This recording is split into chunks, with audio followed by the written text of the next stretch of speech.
আজ আমরা যে পৃথিবীতে বসবাস করছি, এখানে মানুষ একে অপরের দাসত্ব করছে। কেউ টাকার দাস, কেউ খ্যাতির দাস, কেউ আবার নিজের কামনার দাস। কিন্তু মনে রাখুন, একজন সত্যিকারের মুমিন কখনো কারো দাস নয়, সে শুধুমাত্র আল্লাহর দাস। যে ব্যক্তি লা ইলাহা ইল্লাল্লাহ বিশ্বাস করে, সে বুঝে নিয়েছে আল্লাহ ছাড়া আর কারো সামনে মাথা নত করা যায় না। সে জানে মর্যাদা, রিজিক, ক্ষমতা সবকিছুই কেবল আল্লাহর হাতে।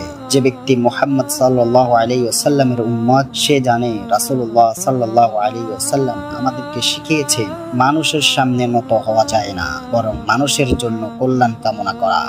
একজন মুমিনের হৃদয়ে থাকে আল্লাহর ভয়, কিন্তু সে ভয় দমনের নয়। সে ভয় তাকে করে তোলে সাহসী, ন্যায়পরায়ণ, সোজা পথে অটল। কারণ সে জানে একদিন তাকে দাঁড়াতে হবে আল্লাহর সামনে, যেদিন কেউ কাউকে সাহায্য করতে পারবে না, যেদিন সম্পদ, পদমর্যাদা, খ্যাতি কিছুই কাজে আসবে না, শুধু কাজে আসবে তার ঈমান ও আমল।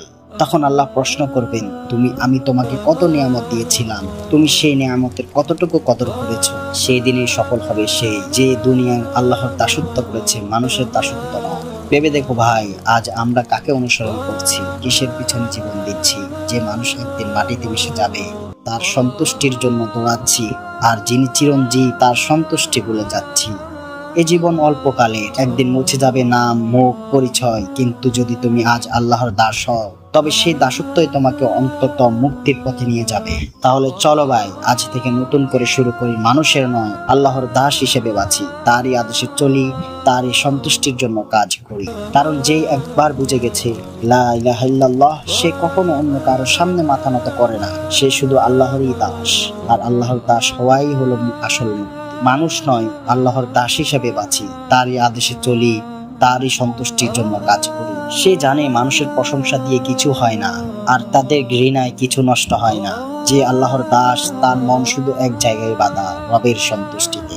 এই দুনিয়া যত বড়ই হোক, যে আল্লাহ বলেছে তার হৃদয় আরো বড় হয়ে যায়। কারণ সে জানে এই জীবনের উদ্দেশ্য শুধু একটাই, রবের সন্তুষ্টি। তুমি কি জানো ভাই, যে মানুষ আল্লাহর দাস হয়ে যায়, আল্লাহ তাকে এমন এক স্বাধীনতা দেন যা কোনো রাজা, কোনো ক্ষমতা, কোনো টাকা দিতে পারে না। তখন তার মনে ভয় থাকে শুধু একটাই, আল্লাহর অসন্তুষ্টি।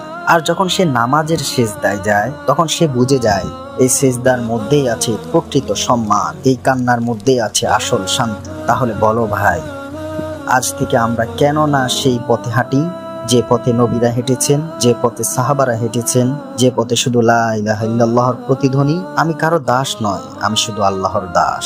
মর্যাদা, টাকা, নাম সবই একদিন মাটির নিচে ফেলে যাবে।